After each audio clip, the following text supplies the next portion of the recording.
Big news just dropped that's going to cause a revolution to landscape of real estate in BC, the introduction of Bill 47. So to break this down for you, bit by bit, step by step, I've gone to get my friend Elena, who's vast, knowledgeable in the real estate industry. Welcome to the show, Elena. Oh, hi, Sean. Yeah, it's a pleasure to be here.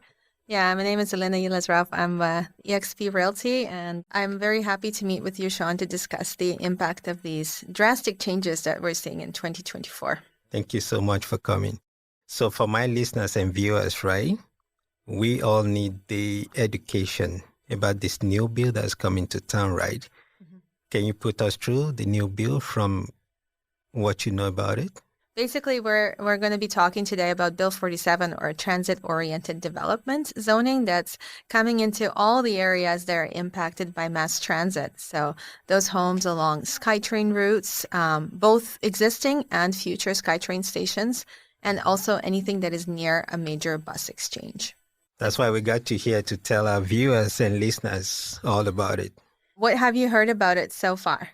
Well, I've heard you could be, once you're in the radius of probably 200, 400, 800 to the SkyTrain. Yeah. Then there is quite a big difference in what it means to you as a homeowner, right? The benefits and all that. So yeah, you with the vast information and intelligence about it, I would like you to explain it to us. Yeah, so just to first kind of break it down, as you said, the areas that are most impacted are near mass transit. So this would be like SkyTrain, existing SkyTrain stations, as well as the future SkyTrain stations, as I'm sure you're aware here in Langley. Yes, that's right. And subway. Also, anything that is near a major bus exchange, like, for example, the Newton Bus Exchange, those areas will be affected as well. Okay. Basically, what they're taking is that they're increasing zoning up to 5 FSR. Now, let's break it down for our viewers exactly what that means. Okay. And how it's going to... What is FSR? Yeah, what the heck is FSR? Yeah. So basically what they're looking to do is they're looking to create more apartment building zoning around the area that's immediately next to the transit, right? And that would make sense, right? Because if they're looking to create more housing and that's less car dependent, right? It makes sense to put it in an area where there's already existing or maybe coming transportation network. Absolutely. Yeah. So the areas that are going to densify the most are those closest to the SkyTrain, right? So 200 meters, think about it as like within immediate distance of the SkyTrain. That's going to be the highest density. So it means that you can basically take the piece of land that you have there, whatever size it is, let's say 10,000 square feet, multiplied by 5. Okay, that's going to be the maximum buildable square footage that you're going to be able to put on that piece of land. So the cool thing is that they said that the areas that are immediately next to the SkyTrain stations, you're going to be able to go up to 20 stories. Oh, okay. Yeah. And then, of course, as you get further out from the SkyTrain station, they're going to reduce the density, right? So they want kind of like a gentle sloping, right? Away. Okay. Yeah. So what the city is looking to do is they're looking to increase density immediately within the area of the SkyTrain. Makes sense, right? That's right. So the areas that are going to be closer to the SkyTrain, like within 200 meters, they're going to have the highest density, or FSR of 5, which means the buildings can go up to 20 stories. Okay. Well, we'll break it down for you guys how it's going to look. Up to 400 meters, you're going to go up to 4 FSR, or up to 12 stories. And then if you are within 800 meters or so, you're going to be able to go up to 8 stories, or 3 FSR. Okay. Yeah. And then, of course, a little bit less density is going to be about the bus loops. So again, if you're right next to the bus loop, you can go up to 12 stories, up to 200 meters. 400 meters, you're going to FSR of 3, or up to 8 stories.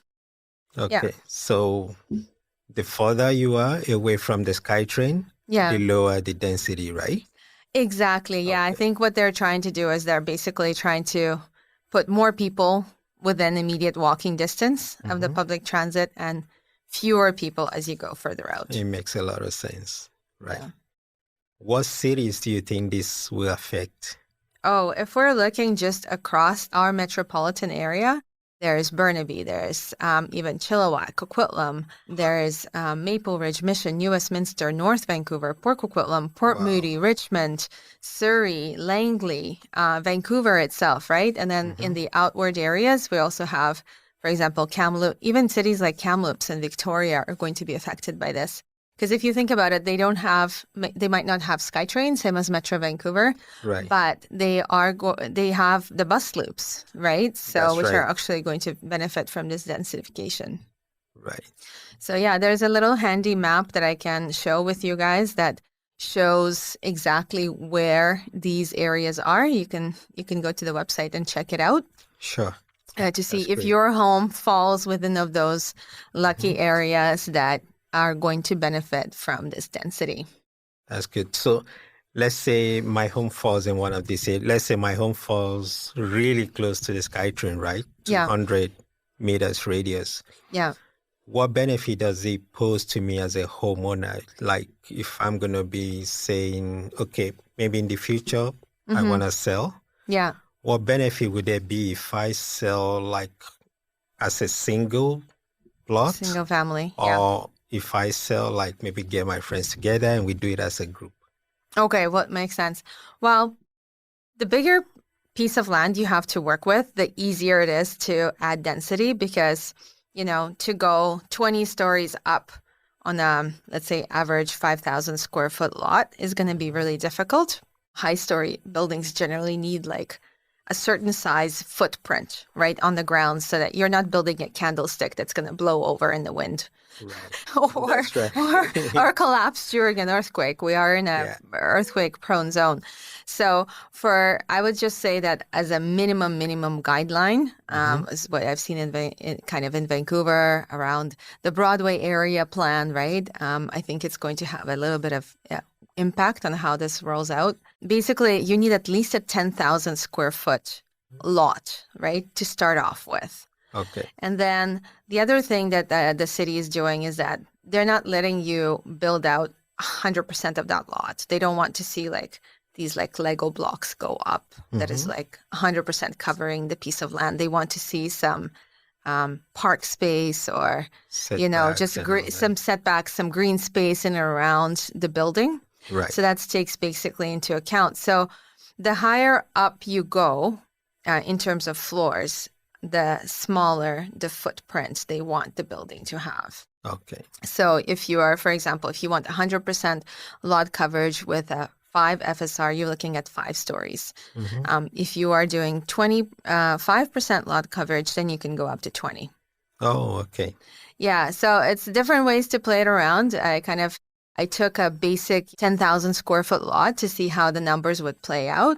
So basically, you take, how does the FSR factor into this? So you take the piece of land that you start with, let's say that 10,000 square foot lot. Right. You multiply it by 5. So we get 50,000 square feet as a basic amount of livable square footage that we can build. Okay. Now, if our goal is, let's say, to go up to 10 stories, we would be allowed to use half of the lot. Right. For the footprint of the building, right? Which would be 5,000 square feet.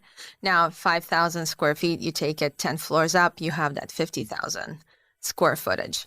Right. So about 80% of it is actually going to be livable square footage, right? Because you have stairwells, utilities, elevators, and so forth. That's right. So that's basically what's going to dictate the value of that land. So depending on what area you are, you could get more or less for buildable square foot.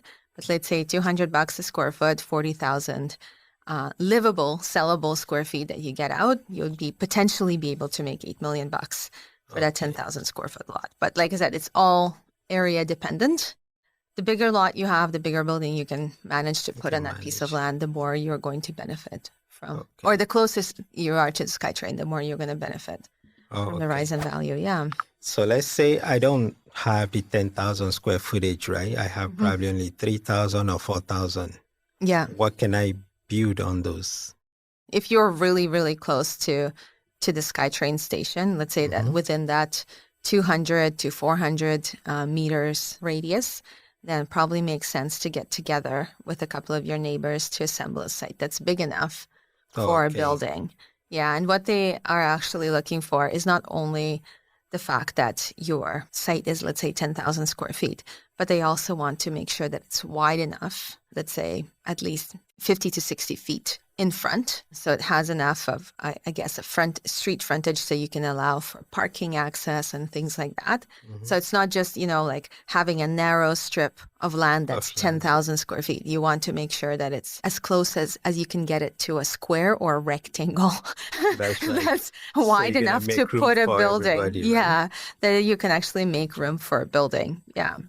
There's been a lot of buzz, I think, especially along the Fraser Highway. There's been a lot of people who bought up land up and down the Fraser Highway, Right. hoping to bank, on Big the bucks on the it. big bucks. Yeah, the high density that's coming in when the SkyTrain is finished. But I think this new density zoning actually creates certain pockets of opportunity that were not there before. Okay.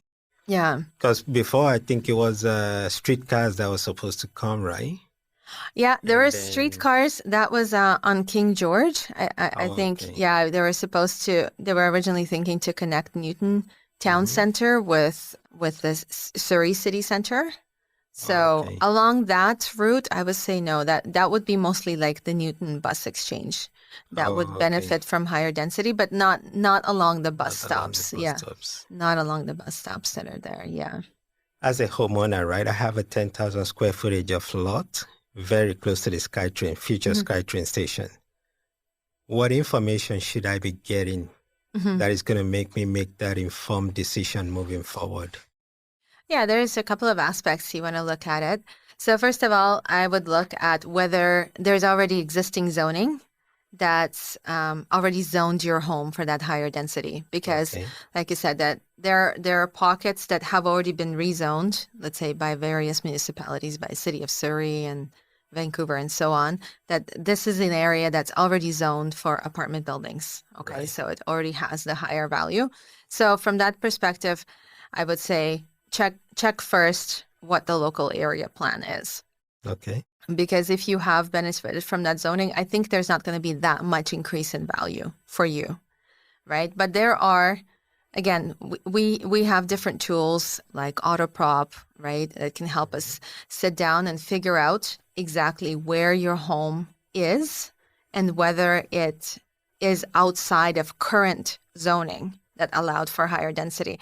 And I think that's where the biggest benefit is going to be, is for the homeowners that felt like they were just on the wrong side of the street. Like the neighbors across the way are able to build apartment buildings, and for some reason their area is still all single family residential, right? Right. So I think for those people, they're going to see the biggest benefit. Okay. Because whereas if your area was is currently zoned for single family detached, or let's say maybe low-rise townhomes. And then with this new zoning coming in July 1st this year, you're going to see an increase in value, right? Because that was not something new is going to come in the area that was not previously allowed. Absolutely. So I would encourage, homeowners, of course, to contact their trusted advisors, their real estate agents, to figure out exactly what existing zoning bylaws are affecting their property and what new bylaws are going to mean for them. So yeah, definitely, because I really believe homeowners needs to be educated about this topic, right? Because for them not to make the mistake of probably losing a lot on their homes when it comes to the time to sell, right, or something. Yeah. Yeah. So it's a great information for them. So let's say I'm a homeowner and I'm contacting you as my real estate advisor, right? Yeah. You gave me what to do first. Yeah. Check the zoning, check this, check that. Yeah, we also wanted to take a look at terrain. Terrain can sometimes present challenges. You want to see if there's any waterways nearby, right? Because waterways and creeks, especially if there's fish in that creek, it has a huge impact on the ability to build and develop the area. Right. So we put all of that together, basically, and help the owner come up with a reasonable value for their property. That's great. Yeah. So what about investors? looking at these homes and with great proximity to the SkyTrain station, right? Yes. And I'm looking to invest in those homes by purchasing them. Yeah. How do I go about that? I think the best way, of course, is to, again, I would say contact a professional to help you put these properties under contract. If you see that there are areas that are about to be rezoned, you're interested in acquiring, because this zoning hasn't come in yet, right? A potentially investor could come in and acquire these properties that are lower price today, right? And then wait for the zoning and redevelopment to come in and increase the property value. So I heard about lots that is going to be only be taking like fourplexes or triplexes. Yeah. How about those? Yeah, that's a different bill that's coming in. Oh, okay. This is not the transit. We were just talking about the transit-oriented zoning. But yeah, there's also multiplex zoning that's coming to BC. And it's basically going to roll out fourplexes and sixplexes and up to eightplexes to allowed to be built on single family residential lots, basically all over BC. This is also going to be huge. And the maximum FSR is 1. That's what they're going to allow.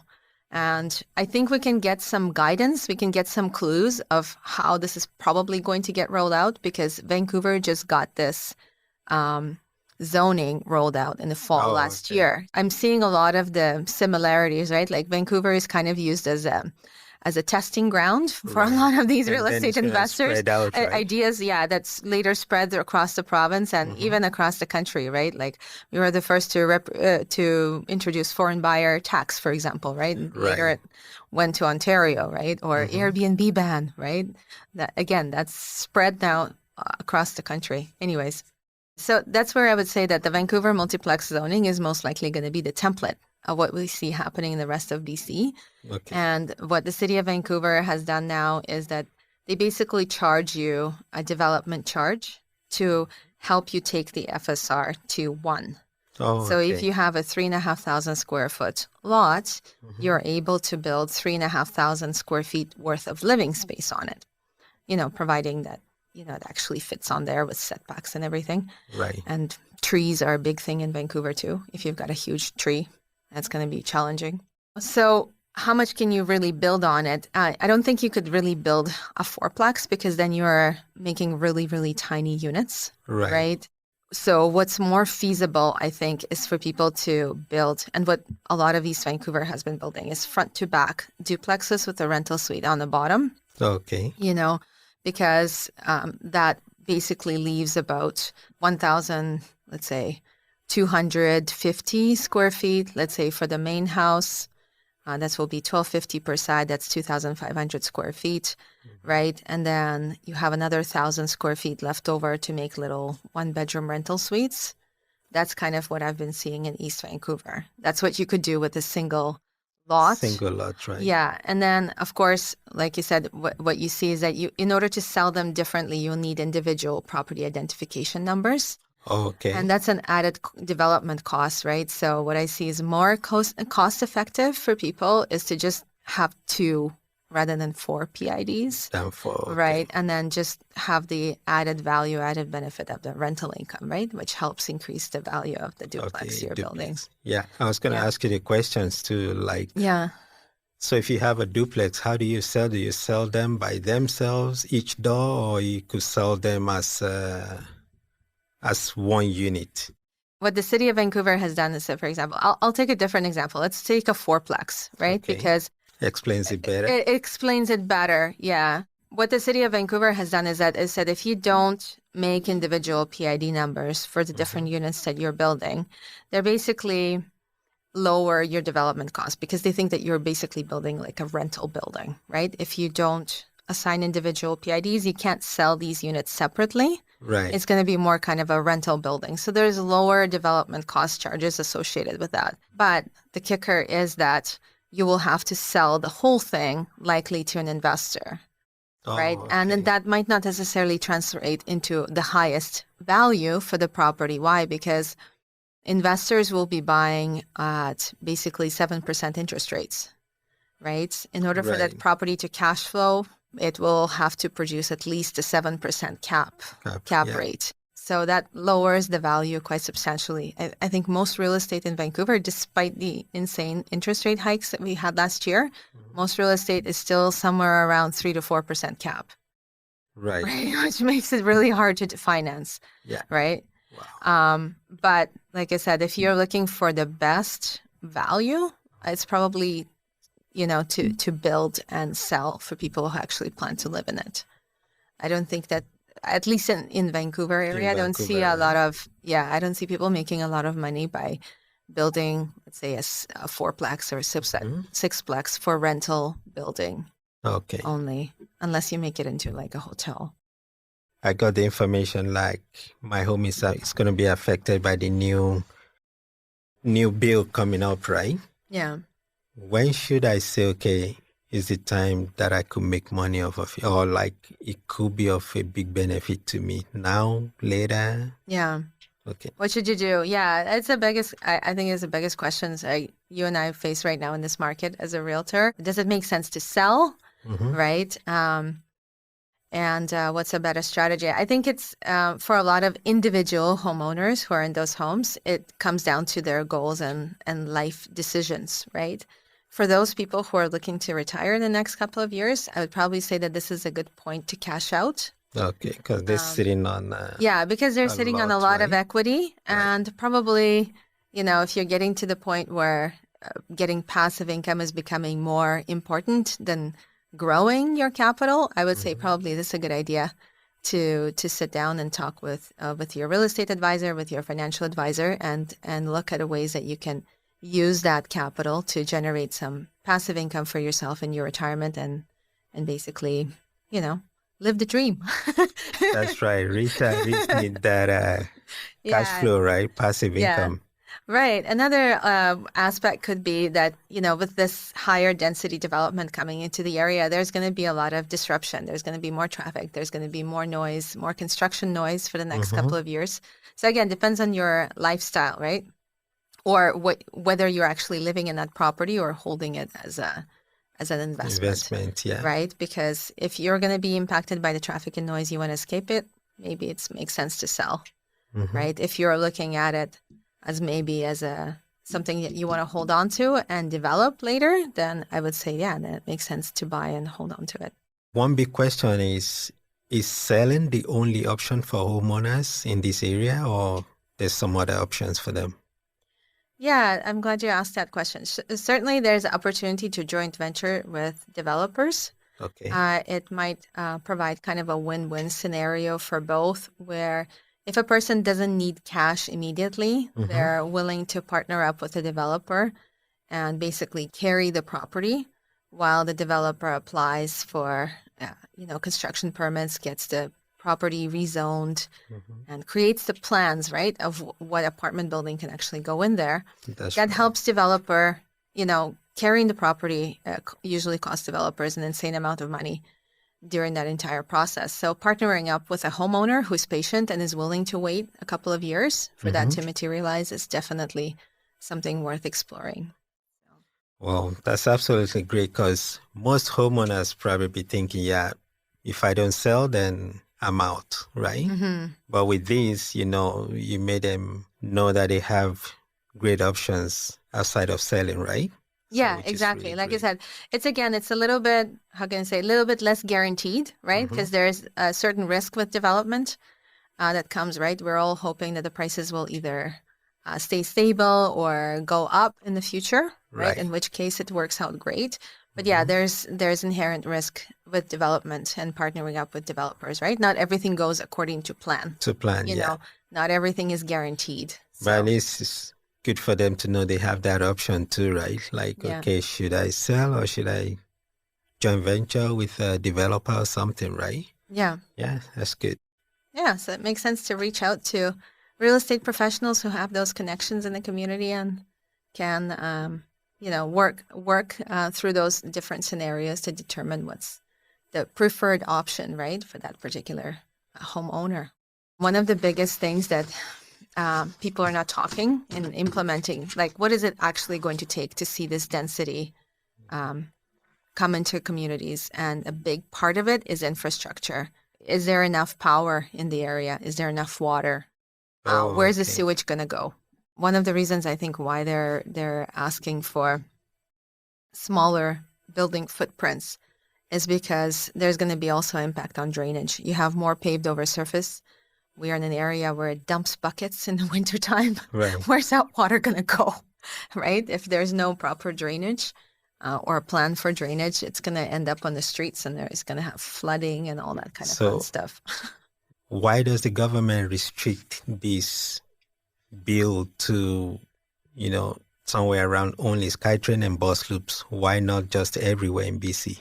Oh, yeah. Well, I know we need a whole lot of housing. I hear where you're coming from, right? They're always talking about, we're not building enough. There's more people coming into that country than we're building homes. So I hear where it's coming from.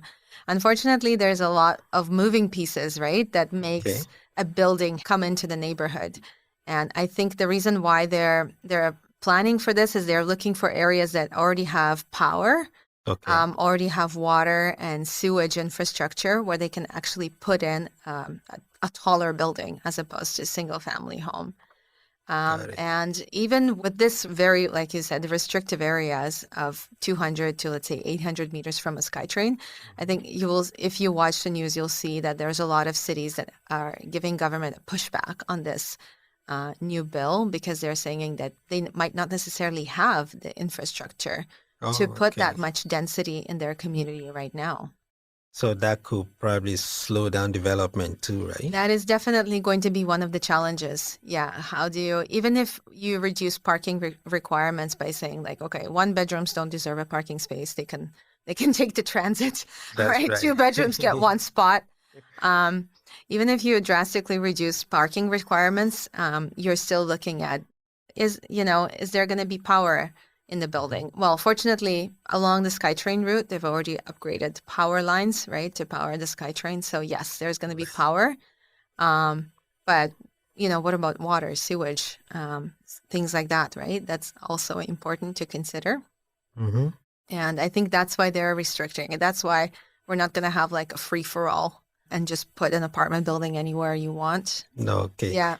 It makes a whole lot of sense now, right? Because despite the fact that we all say, okay, we did homes built, affordable homes everywhere and everything, but there's going to be these things that has to be put in place, right? The foundations before the buildings actually go up, like you said, the sewage, the power. If there's not going to be infrastructure for this in those areas, then you don't need to build the homes, because if you do, they're not going to have power, right? There's certainly different like creative ways to go around it, right? There are some buildings that I hear they're tapping into their own like heating source, like geothermal, right? To heat the buildings or to reduce power consumption, right? Or they're looking at different water recycling strategies, like collecting basically rainwater and using it for building various things, right? To water the grass outside the building or something like that. But reduce basically the impact of the building on the neighborhood. Absolutely. So, but those don't necessarily come at a low cost. So that's the other kicker, right? How do you build it fast and build it cheap? Right. Yeah. And unfortunately here in Metro Vancouver, one of the other challenges we have is that most of our wastewater treatment infrastructure is really, really out of date. Like it's 50 years, 50 years old. And it's like long overdue to improve that. Yeah.